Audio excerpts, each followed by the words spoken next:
Hi guys, welcome back to our channel Shaili the learnings. जैसा कि हमने पहले भी बोला है कि हमारा चैनल जो है थोड़ा सा कॉर्पोरेट आध्यात्मिकता और डिफरेंट डिफरेंट तरह की लर्निंग्स को आपके सामने पेश करता है। तो आज का टॉपिक थोड़ा सा आध्यात्मिकता की तरफ है। कई लोगों में ये कंफ्यूजन रहता है कि वो दक्षिणा, भिक्षा और दान में क्या अंतर है उसे समझ नहीं पाते हैं और इसमें किसका फल सबसे ज्यादा प्राप्त होता है। तो इसको पूरा जानने के लिए वीडियो को लास्ट तक देखें। चलो शुरू करते हैं दक्षिणा से। दक्षिणा कोई भी व्यक्ति जो आपके लिए कुछ ऐसा कार्य करे जिससे आपको कुछ बेनिफिट हो और आप उसे अपनी तरफ से कुछ भी भेंट स्वरूप दे रहे हैं तो वो दक्षिणा कहलाती है। इंग्लिश में इसे रिवॉर्ड्स बोला जाता है। कुछ लोग बोलते हैं कि हम टीचर्स को फीस देते हैं, ठीक है। आई मीन जैसे टीचर्स की उस टीचर्स ने हमें ज्ञान दिया, उसने और हमने उसको फीस दी, तो वो भी गुरु दक्षिणा कहलाई जाती है। तो इसमें एक बहुत छोटी सी चीज समझने वाली है। टीचर अगर अपनी फीस को डिफाइन करते हैं, अगर टीचर बोलते हैं कि उन्होंने आपको शिक्षा से पहले ही बोल दिया कि मेरी ट्यूशन की फीस 500 है, तो वो उनकी दक्षिणा नहीं हुई, ठीक है, वो उनकी फीस हो जाती है। दक्षिणा कब होती है? उन्होंने आपको शिक्षा प्रदान कर दी, उसके पश्चात वो आपसे पूछ रहे हैं कि फिर आपने उनसे पूछा कि आपको गुरु दक्षिणा में क्या चाहिए, या टीचर आपको कितनी फीस चाहिए। वो फिर आपसे चाहे 500 मांगे, 300 मांगे, 700 मांगे या 1000 रुपीज मांगता है, वह चीज दक्षिणा कहलाती है। एक दूसरा एग्जाम्पल लेते हैं। आपने किसी पंडित जी को घर पे बुलाया।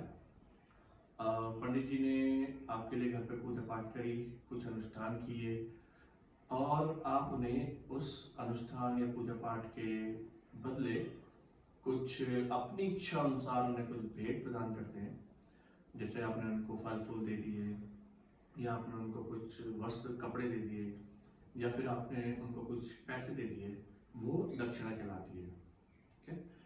क्योंकि दक्षिणा में कोई भी व्यक्ति आपके लिए कुछ कार्य कर रहा है और आप अपनी इच्छा अनुसार उसे कुछ दे रहे हैं, वह दक्षिणा कहलाती है।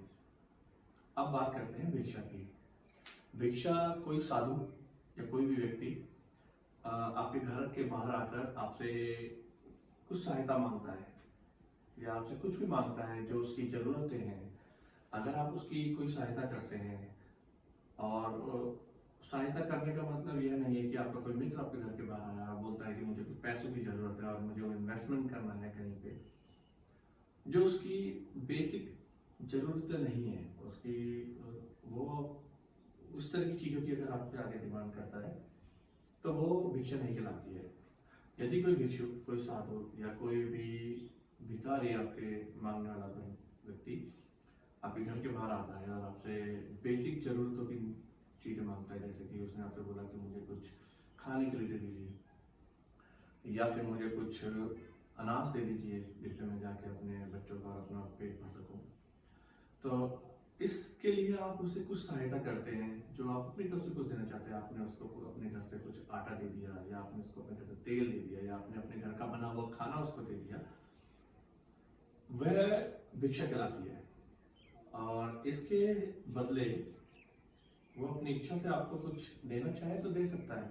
वो आपके लिए कोई कार्य नहीं कर रहा, वह आपके लिए कुछ ऐसा नहीं कर रहा कि जिससे आपको कुछ बेनिफिट मिले।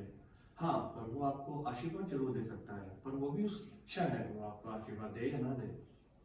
आप उसके लिए उसको आप उससे कुछ बेनिफिट नहीं पा रहे हैं, वो आपको आशीर्वाद देता है तो आपके लिए अच्छा है। अब बात करते हैं दान की। दान में आप अपनी इच्छा से कुछ भी भेज दे सकते हैं, जिसमें उसको उसकी जरूरत है या नहीं है। आप कुछ ऐसी चीज दे रहे हैं जो आपको पता नहीं उसका क्या हो रहा है, ठीक है। चाहे वो व्यक्ति अमीर हो, गरीब हो, वह उसका लाभ उठा रहा है। जैसे आपने कुछ पैसे कहीं दे दिए, अब वो व्यक्ति ने वहां पे भंडारा स्टार्ट कर दिया, शुरू कर दिया। अब वो भंडारा जिसमें अमीर भी खा रहे हैं, गरीब भी खा रहे हैं, जिनकी जरूरतें हैं वो खा रहे हैं, जिनकी नहीं है वो भी खा रहे हैं, तो उसमें आपको रिटर्न में कुछ नहीं मिलता। क्योंकि वो व्यक्ति जिसकी कोई जरूरत नहीं है, वो ना तो आपको आशीर्वाद देता है, नहीं तो जितना वो खाना खाता है और चला जाता है, ठीक है, कुछ भी आपका प्रसाद लिया और चला गया, उसमें आपको कोई भी किसी भी तरह का कुछ रिटर्न में नहीं मिल रहा होता है, उसको कहते हैं दान। जहाँ आप अपनी इच्छा से कुछ भी दे रहे हैं और आप रिटर्न में कुछ नहीं ले रहे हैं, वो कहलाता है दान, जिसे चैरिटी बोलते हैं, ठीक है। अब बात करते हैं कि इसमें फल सबसे ज़्यादा किसका मिलता है, ठीक है, कौन सबसे ज़्यादा फलदायी है। तो सबसे ज़्यादा फल दक्षिणा में मिलता है। दक्षिणा में क्यों मिलता है, अब इसके लिए कुछ औरों के पास भी कुछ और तर्क भी हो सकते हैं, पर दक्षिणा में इसलिए ज़्यादा मिलता है क्योंकि जो लेने वाला व्यक्ति है, जो दक्षिणा लेने वाला व्यक्ति है, वह आपके लिए जो कार्य करता है उसका पूरा का पूरा फल आपको प्राप्त होता है। जैसे पंडित जी ने या किसी ब्राह्मण ने आपके यहाँ पे आके कोई पूजा या पाठ किया है, कोई अनुष्ठान किया है, कोई यज्ञ किया है, तो उस यज्ञ का जो फल प्राप्त होगा वो सीधे आपको और आपके परिवार को प्राप्त होगा, ठीक है, क्योंकि वो आपके आपके बिहाफ में वो भगवान से प्रार्थना कर रहा है कि इनका ये कार्य सफल कर दो, ठीक है, तो वो उसका पूरा का पूरा रिटर्न आपको मिलता है। तो दक्षिणा का पूरा फल आपको मिलेगा। आप टीचर से कुछ ज्ञान प्राप्त करते हैं, उसका पैसे देते हैं, तो आप उनसे कुछ उसका पूरा का पूरा ज्ञान आप अपने अंदर समेट रहे हैं, तो आप रिटर्न में कुछ उनसे ले रहे हैं, इसलिए आपसे वो दक्षिणा दे रहे हैं। तो दक्षिणा का पूरा फल आपको मिलता है। दूसरे नंबर पे आता है भिक्षा। तो भिक्षा का फल जो है वो आपको इस प्रकार मिलता है, जैसे कोई आपने किसी व्यक्ति की कुछ सहायता कर दी है, आपने ऐसे व्यक्ति की सहायता करी जिसे उसकी बहुत जरूरत है, और वह व्यक्ति उसके बदले में आपको आशीर्वाद देता है, तो उस आशीर्वाद की भी बहुत वैल्यू होती है और वो आपको पूरा उस आशीर्वाद का पूरा फल आपको प्राप्त होता है। पर फिर भी यही है, ये उसकी इच्छा पे निर्भर करता है कि उसका फल आपको मिले या ना मिले। वो आपको आशीर्वाद देना चाहता है या नहीं देना चाहता, या फिर उसने खाने की सामग्री ली और चला गया, ठीक है। तीसरे नंबर पे आता है दान, जिसका फल ना के बराबर मिलता है, क्योंकि जहां आप दान दे रहे हो सकता है उस व्यक्ति को उसकी जरूरत ही नहीं है, ठीक है। तो इसलिए दान में बोला जाता है कि दान का फल बहुत कम मिलता है। अब फल की कामना से अगर कोई दान करता है तो वो दान नहीं होता है।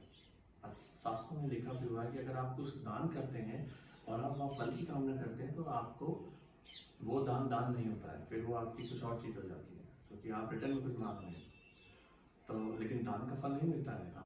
तो आप थोड़ा ध्यान रखिए, कई लोग इसमें कंफ्यूज हो जाते हैं। जैसे आप किसी व्यक्ति को खुद जाके उसकी कोई मदद कर रहे हैं, जैसे कुछ गरीब व्यक्ति जो रोड पे सोए रहते हैं, उनके पास कपड़े नहीं है, आपने उनको कपड़े दिए, आपने उनको ब्लैंकेट्स दिया, या आपने कुछ और ज़रूरत की चीज़ें उनको दे रहे हैं, तो इसको आप दान नहीं कहिए, ये आप भिक्षा दे रहे हैं उनको।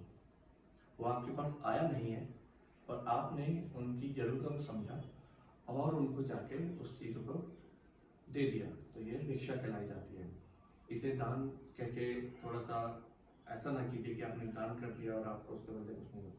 वही व्यक्ति आपको कुछ न कुछ आशीर्वाद देगा, क्योंकि आपने उसको उसकी जरूरतों को पूरा किया। दान में भी आपको कुछ मिल सकता है। आप दान दिया कहीं पे, कुछ बच्चे कहीं पे बीमार हैं या कुछ छोटे बच्चे हैं जहाँ पे आपको कुछ, आप अपनी तरफ से कुछ चैरिटी करना चाहते हैं, कुछ दान करना चाहते हैं, आपने धन से कुछ उनकी सहायता कर दी, कुछ पैसों से उनकी सहायता कर दी है, फिर भी मैं यही कहूँगा कि अगर आप फल की इच्छा करके कुछ दान करते हैं तो वो गलत ही होगा, तो ऐसा ना सोचे। तो गाइस ये थोड़ा सा डिफरेंस है जिसे आपको समझना है कि दक्षिणा में क्या होता है, भिक्षा में क्या होता है, दान में क्या होता है। अगर आपको हमारी वीडियो अच्छी लगी हो प्लीज़ लाइक एंड सब्सक्राइब। इसी तरह की वीडियो को और जुड़ने के लिए आप पीछे बेल बटन को रिंग कर सकते हैं, आप इस तरह की वीडियो आप मिस ना कर पाए और आपको सबसे पहले पता लग जाए। तो guys please like and subscribe our channel. Thank you so much.